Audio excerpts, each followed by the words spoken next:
This has been quite a strange Easter period. I mean, churches haven't been able to meet to celebrate Easter. It's all felt a little bit flat, if I'm honest. But in addition to feeling a bit flat, it's obviously a time of frustration, of great fear for so many of us. Fear, not just of little things, but of that ultimate threat of dying, of death. It's quite sobering, really.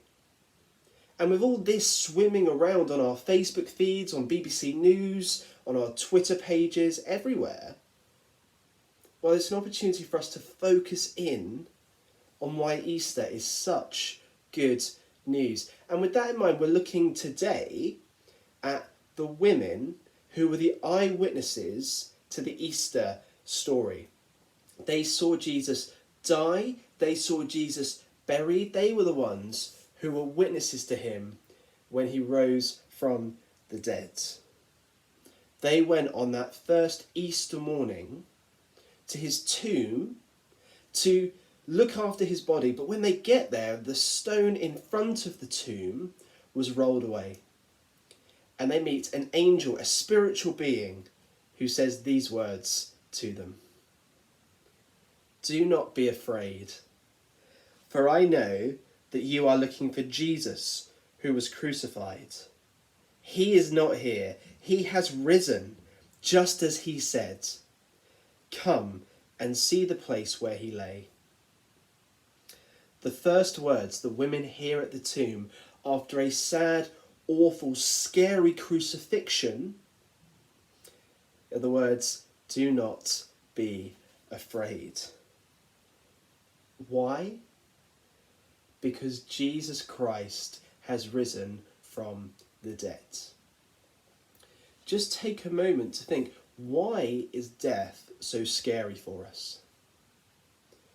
Well, all of those things that we're worried about in life, the pain, suffering, guilt, shame, that kind of existential dread that ironically religion often invokes in us, it all comes to this kind of big climactic head at death. We don't know what's going to happen afterwards. Many of us feel like that's the final frontier, a place of deep, deep uncertainty.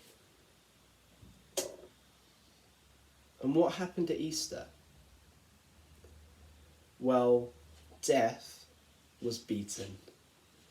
We're shown once and for all that death is not the end. Jesus Christ rose from the dead and now lives forever.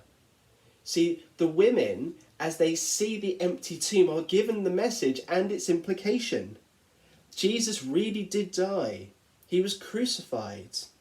Death had its way, and yet Jesus beat it. He is risen. Come and see. Be certain.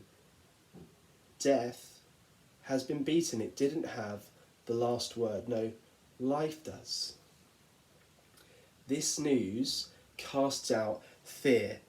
These women, they leave the tomb, and as they go on their way to tell people, they meet Jesus. And of course, as soon as they see him, they grab hold of him. They check he's real. And his words to them, again, do not be afraid. Because death has been beaten. The uncertainty of death, its awfulness, no longer holds sway over Jesus. And he says that anyone who trusts in him and follows him gets that too. We share the pattern of his life. He did die, and yet he rose to life forever. And so for those who trust in him, even though we may die, we will live forever.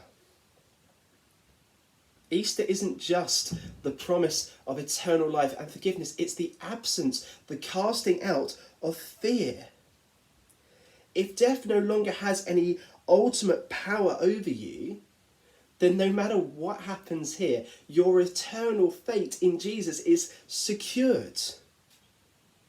Doesn't that put everything else in a new light? Jesus has done it all for you. What a wonderful, life-altering perspective in the middle of a coronavirus world. Not empty words, not pie in the sky, but an empty tomb and life forever. Because Jesus Christ has risen from the dead.